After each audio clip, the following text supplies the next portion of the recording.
안녕하세요. 제3절 기출분계 연습 보겠습니다. 문제 1번 8월 1일 만기 3년인 정기예금에 500만 원을 예금하기 위해 보통예금 통장에서 이체하였다.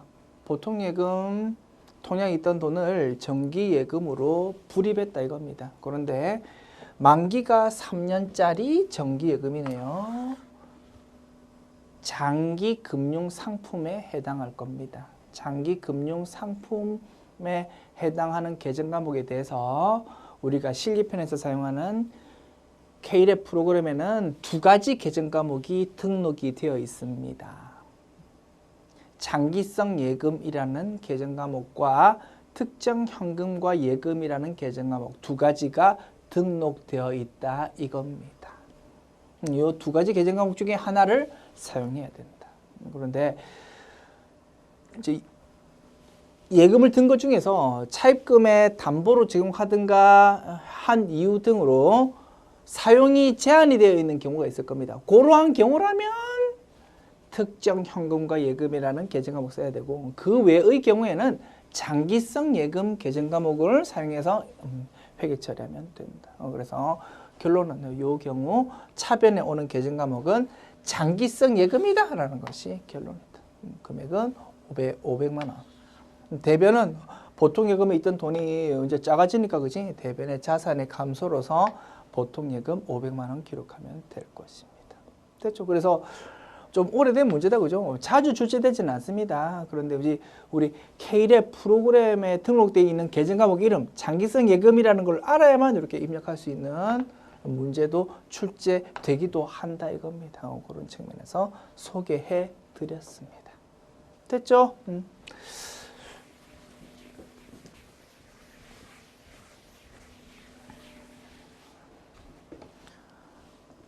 2번 봅시다.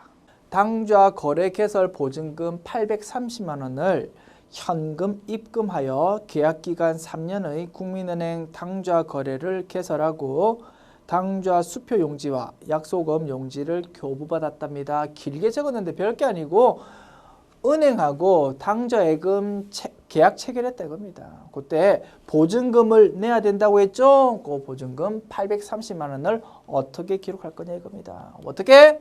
사용이 제한되어 있다 이겁니다. 보증금이니까 당좌 거래 계약 끝날 때까지 돈을 못 모았으니까 자 당좌 기간이 3년이니까 장기금융 상품에 해당하고 사용이 제한되어 있기 때문에 그때 계정 과목은 특정 현금과 예금이라는 계정 과목으로 기록을 한다라고 했다.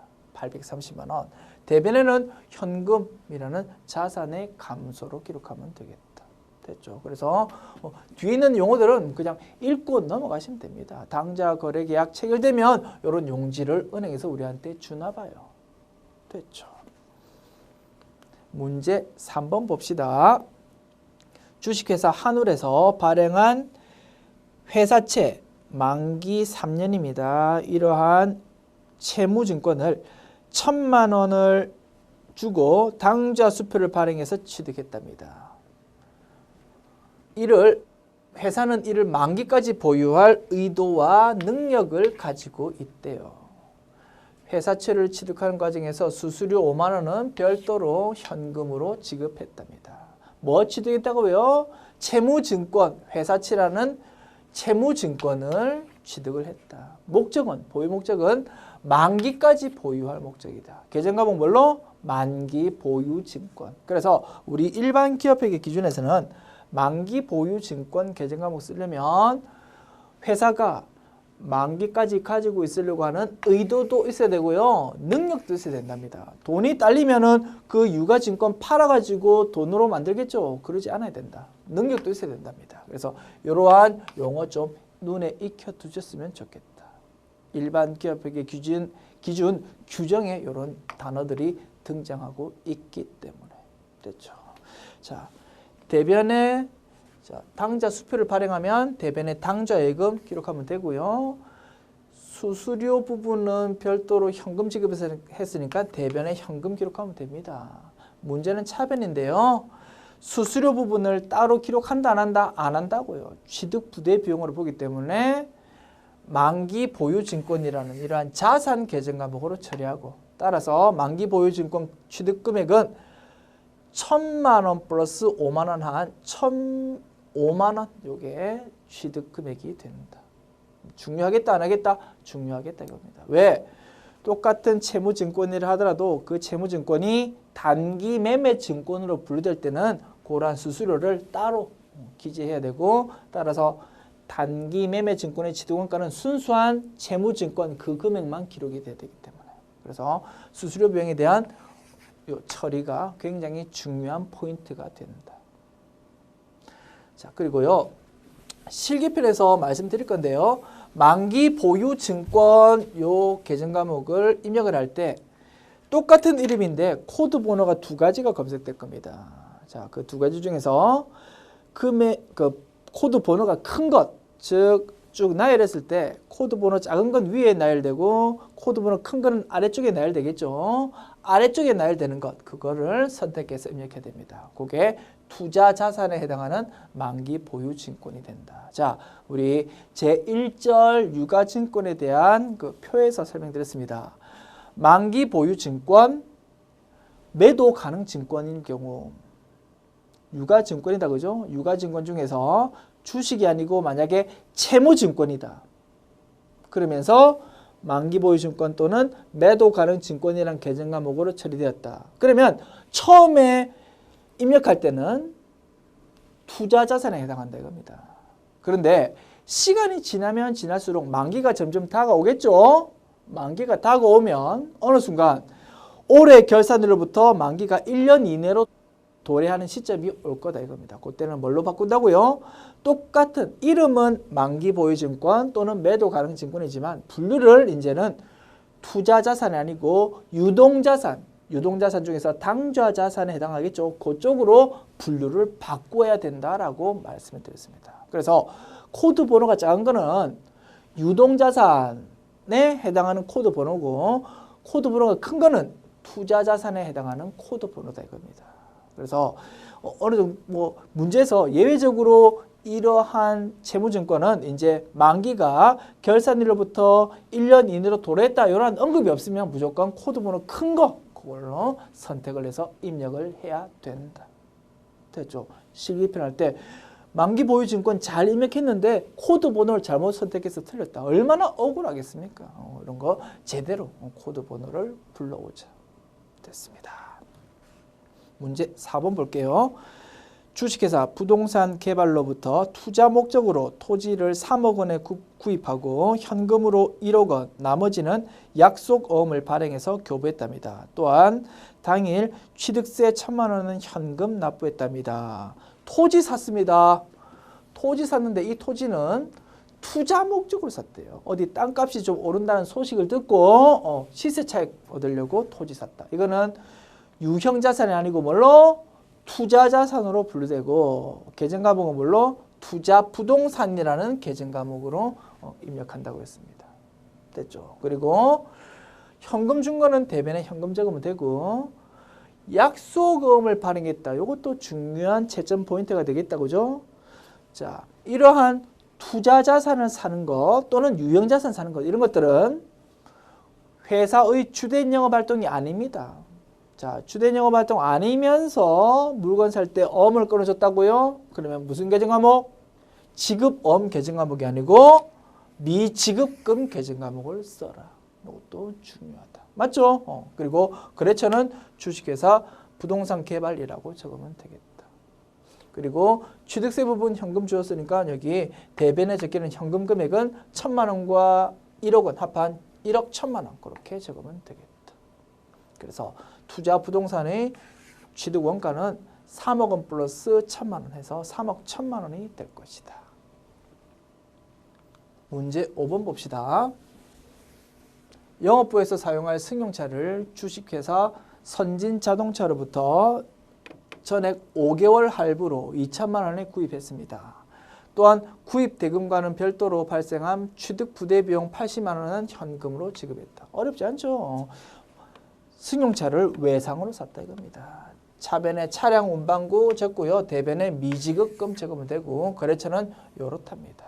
금액 2천만 원 적고 그 과정에서 취득부대 비용 현금으로 주었으니까 대변에 적고 취득부대 비용도 자산으로 처리하기 때문에 차량 원목의 취득원가는 2,080만 원이 될 것이다.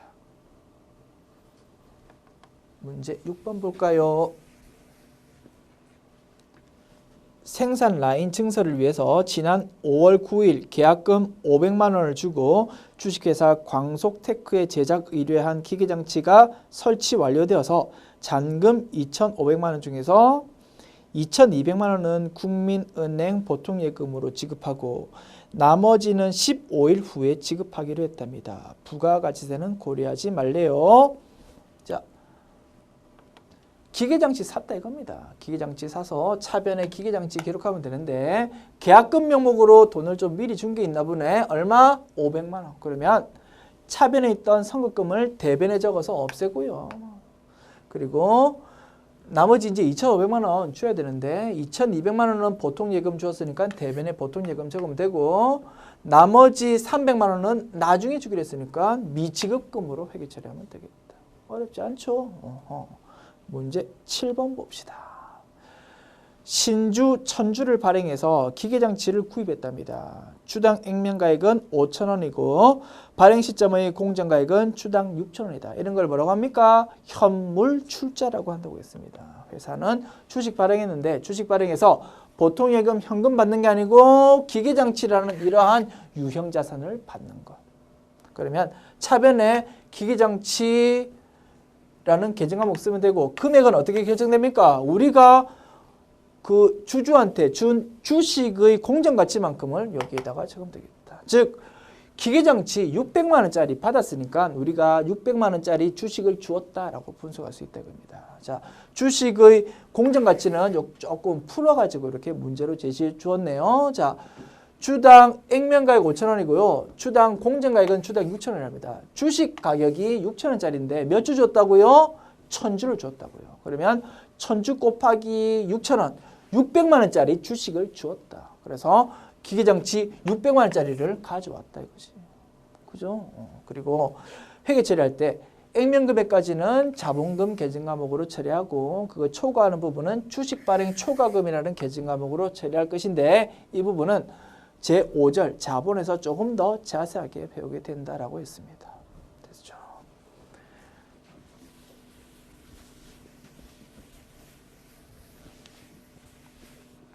문제 8번 볼까요? 업무용 승용차를 구입하면서 다음과 같은 금액을 구매 대행 회사에 전액 현금으로 지급했답니다. 회사는 차량 구입 시 필수적으로 매입하는 지역 개발 채권을 만기까지 보유할 의도와 능력을 가지고 있답니다.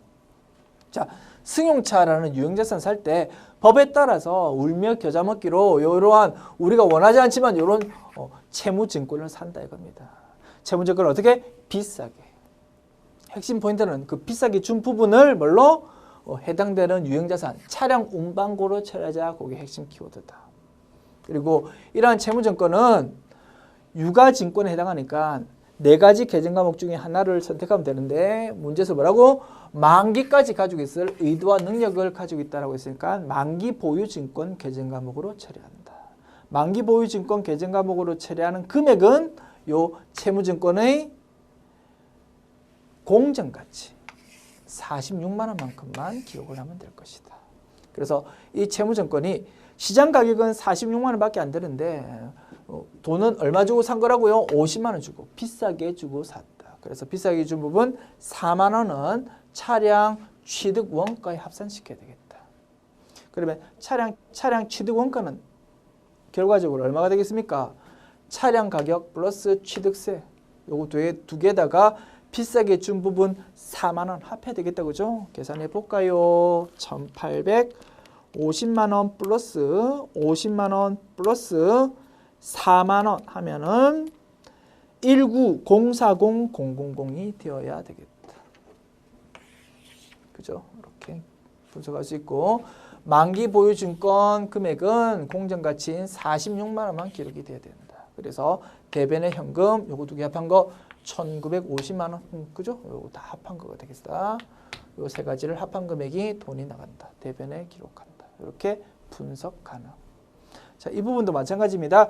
열심히 어려운 이러한 분석 잘 해놓고 입력할 때 코드 번호 잘못해가지고 만기보유증권 코드 번호를 낮은 코드 번호, 즉 유동자산에 해당하는 거 불러와버리면 감점 바로 당한다는 겁니다. 되게 억울하겠죠? 그래서 만기보유증권, 매도가능증권 이런 거 입력할 때는 코드 번호 둘 중에 큰 거 그걸로 잘 불러와야 되겠다.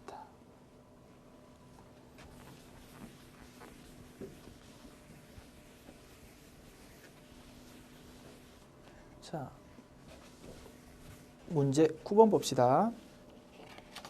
사용 중인 창고 건물 취득가액은 5천만 원, 감가상각 누계액은 4천만 원입니다. 요거를 새로 신축하기 위해서 철거했고요. 철거 용역업체에 철거 비용 200만 원을 보통 예금에서 지급했답니다. 자, 이런 거 유형자산의 취득 유형에서 한번 다뤄봤죠. 우리가 기존에 가지고 있던 건물을 새로 지으려고 부쉈다 이겁니다. 그때 어떻게 하라고요?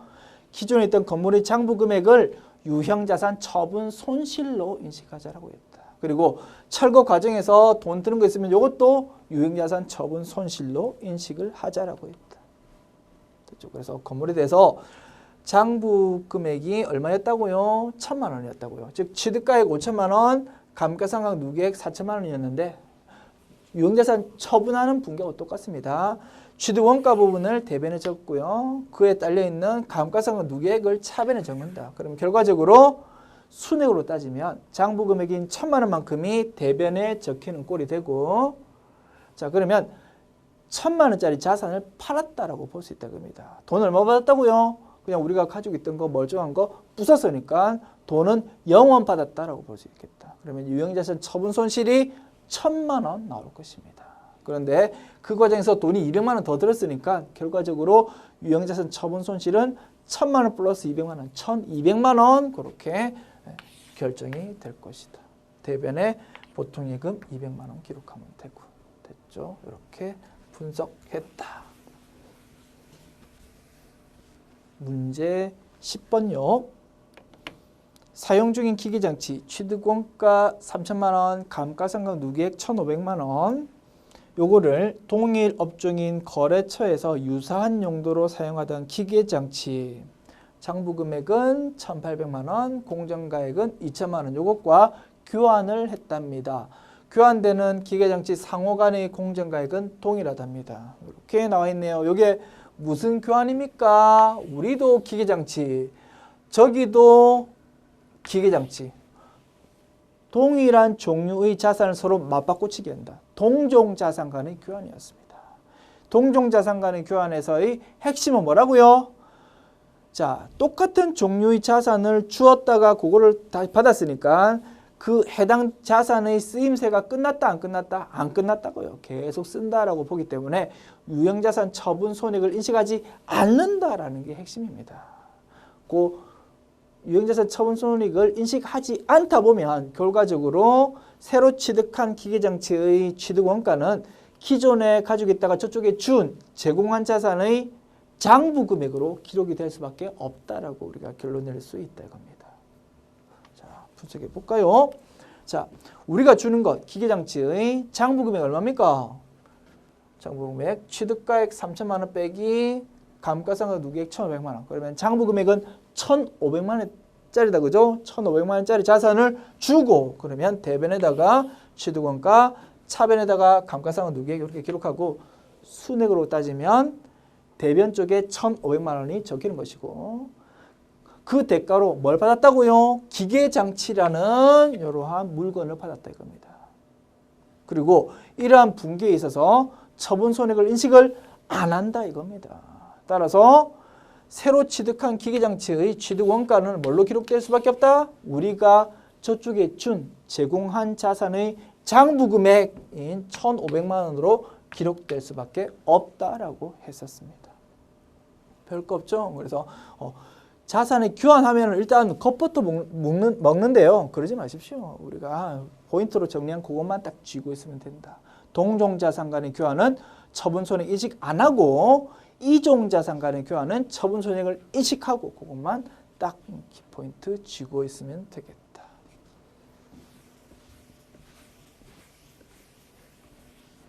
문제 11번요. 본사 사옥 신축을 위한 차입금의 이자 비용 100만 원을 보통예금 계좌에서 이체했답니다. 본사 사옥의 착공일은 올해 4월 1일이고요. 완공일은 내년 9월 30일이랍니다. 단 차입금의 이자 비용은 자본한답니다. 자, 이자는 기본적으로 비용 처리하면 됩니다. 그게 원칙인데 우리 일반 기업의 기준에 예외적으로 해당 자산을 완공하기 전까지 생기는 이자에 대해서는 예외적으로 자산으로 처리할 수 있다라고 규정해 놨다고 했죠. 그게 이름이 뭐라고요? 차입 원가의 자본화라고 했다 이겁니다. 또는 다른 말로는 이렇게도 부릅니다. 이자 비용의 자본화 이렇게도 부른답니다. 이름을. 결론 뭐라고요? 이자 주는 거에 대해서 비용 처리하지 말고 자산 계정 과목으로 사용해라. 기록해라. 자산 계정 과목 중에서 뭘 기록해야 될까요? 건물을 아직 완성하기 전이니까 건설 중인 자산이라는 계정 과목으로 처리하면 되겠더라. 됐죠? 그래서 뭐 설명은 엄청 길었습니다만 분계는 너무나 단순합니다. 대변의 보통예금, 자산의 감소, 차변의 뭐 건설 중인 자산이라는 자산의 증가로 기록을 하게 되는 것이다. 자, 문제 12번 봅시다. 2년 전에 기계장치를 취득했다. 기계장치 취득 후 2년이 지난 현재 주요 수선 및 설비 증설을 위한 자본적 지출로 600만 원을 현금 지출했다. 자본적 지출이라고 딱 결정적인 키워드가 제시되어 있네. 그러면 이 지출에 대해서 뭘로? 자산으로 처리하고 계정 과목은 기계장치로 하면 되겠다. 그래서 대변에 현금 600만 원, 차변에 기계장치 600만 원 이렇게 처리하자. 문제 13번입니다. 사무실 건물의 보강 철골 공사비 3,200만 원을 주식회사 다리건설에 현금 지급했답니다. 그중 2천만 원은 건물의 가치가 증가한 자본적 지출이고 나머지 금액은 일시적인 수리비랍니다. 토탈 3,200만 원만큼 현금 줬는데 그중 2천만 원은 뭐라고? 가치 증가했다. 자본적 지출이죠. 그리고 더군다나 자본적 지출이라고 명시까지 딱 해줬네. 자산으로 처리하자. 2천만 원은 건물 계정 과목 처리하고요. 나머지 1,200만 원은 수리비. 수익적 지출이구나. 그렇게 보시고 비용 계정 과목으로 처리하면 되고 이럴 때는 수선비라는 비용 계정 과목으로 처리하면 된답니다.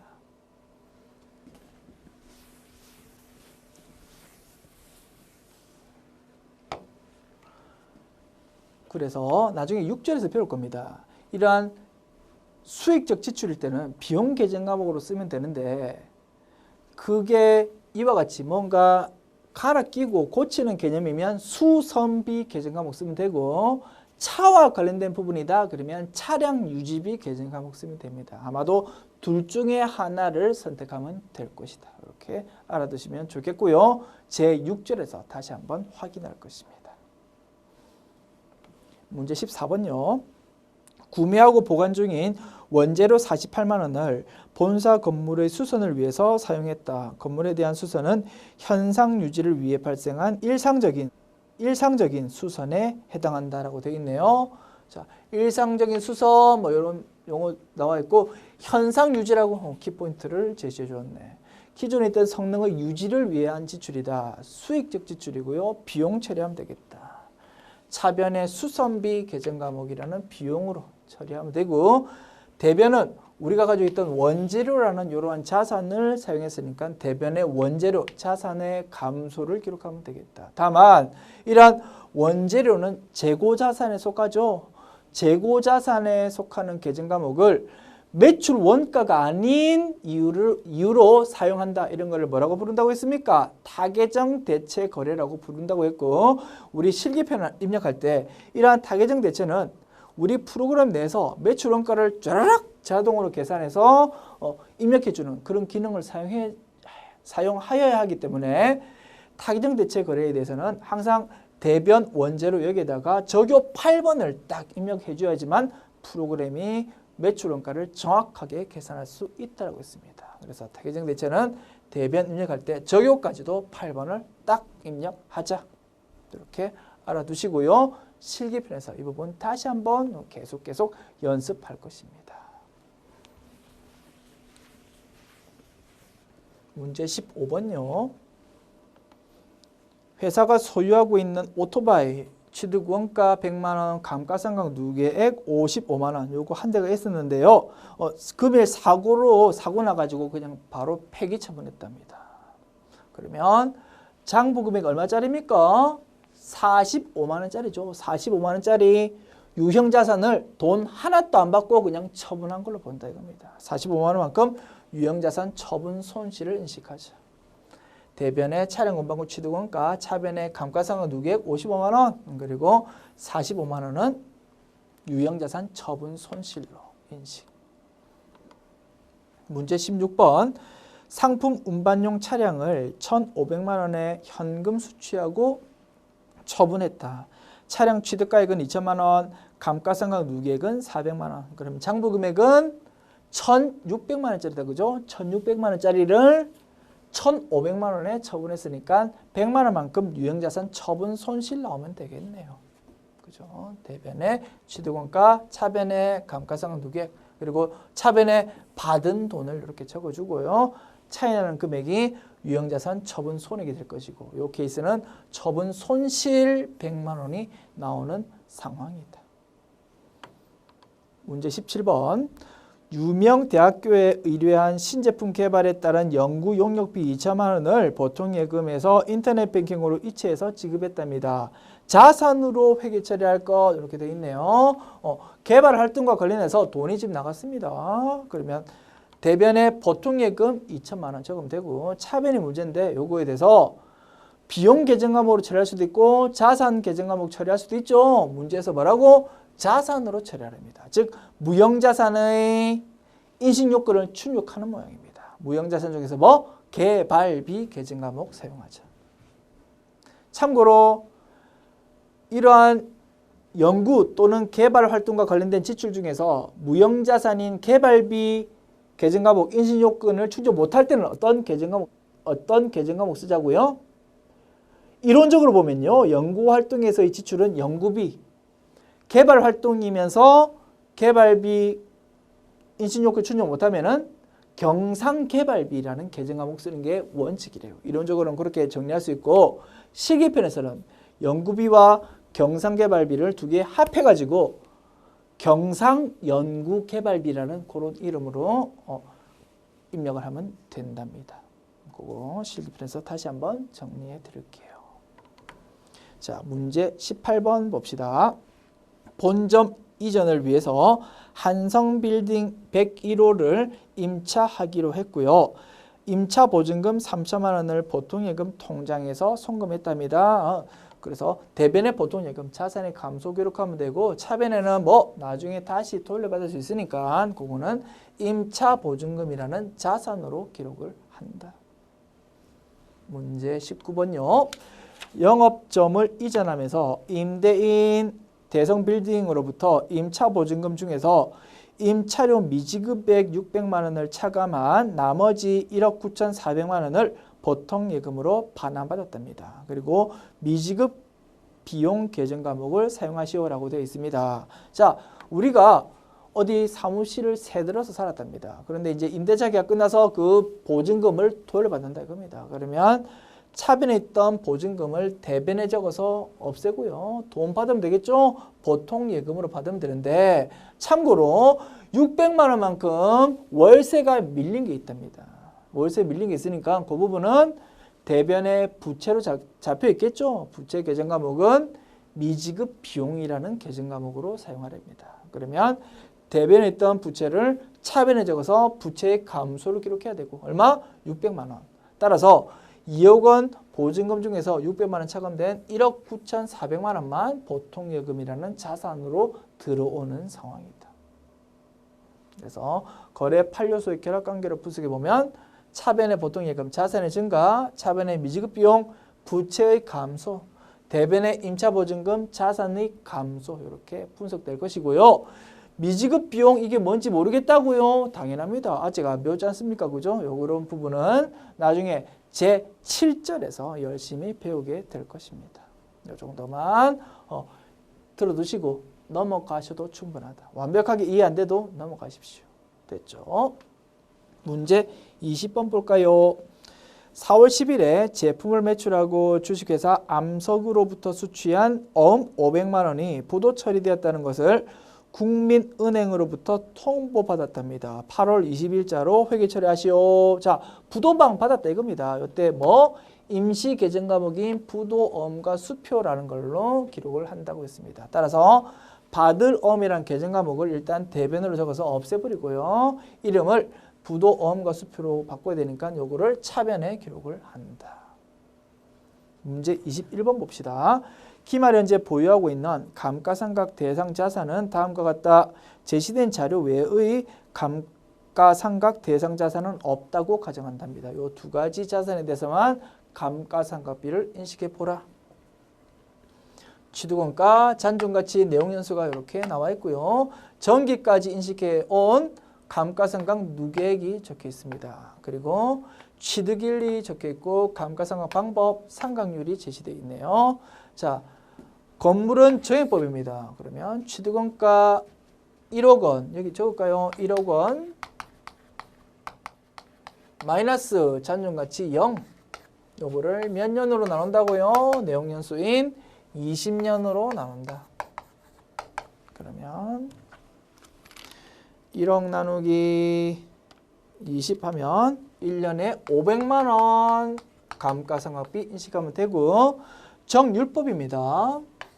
취득원가 3천, 요거는 정률법이죠. 기계장치 3,500만 원 취득원가 마이너스 작년도 말까지 인식한 감가상각 누계액이죠. 1호 750 000 이렇게 빼서 여기서 출발합니다. 곱하기 항상 일정한 율을 곱하면 된다고 했습니다. 이 일정률은 문제에서 제시가 된다고 했죠. 이 문제에서는 0.451 이렇게 제시가 되어 있네요. 그러면 올해의 감가상각비는 얼마요? 35 000 000 마이너스 15 750 000은 19 250 000인데 곱하기 0.451 하면 8 6 8 1 7 50 이렇게 계산이 됩니다. 그러면 자, 이렇게 대변에 감가상각 누계액인데 뭐에 대한 거? 건물에 대한 거. 코드 번호 잘 불러오고 금액 500만 원. 그리고 대변에 감가상각 누계액인데 기계장치에 대한 거. 코드 번호 잘 불러오고 금액 8681750 이렇게 적고요. 자, 차변에는 감가상각비라는 비용으로 인식하면 된다 이겁니다. 그런데 문제에서 보니까 건물은 본사 건물입니다. 기계장치는 공장 기계장치랍니다. 그래서 건물에 대한 감가상각비는 코드 번호 800번대 코드, 판매비와 관리비로 입력을 해야 될 것이고, 기계장치에 대한 감가상각비는 코드 번호 500번대 코드, 제조 원가에 대한 코드로 입력을 해야 될 것입니다. 그래서 우리 분계 결과에 보면 뭐 판관비 제조해가지고 따로 이렇게 제시가 되어 있습니다. 이 부분 생소하다고요? 괜찮습니다. 나중에 실기편에서 열심히 정리할 것입니다. 됐죠? 지금까지 제3절 비유동자산에 대한 기출 분계 연습을 보았습니다. 수고하셨습니다.